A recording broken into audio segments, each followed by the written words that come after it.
মইনা মাতৰ কথাৰে মেলা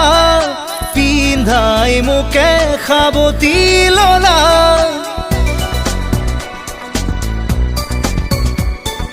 মইনা মাতৰ কথাৰে মেলা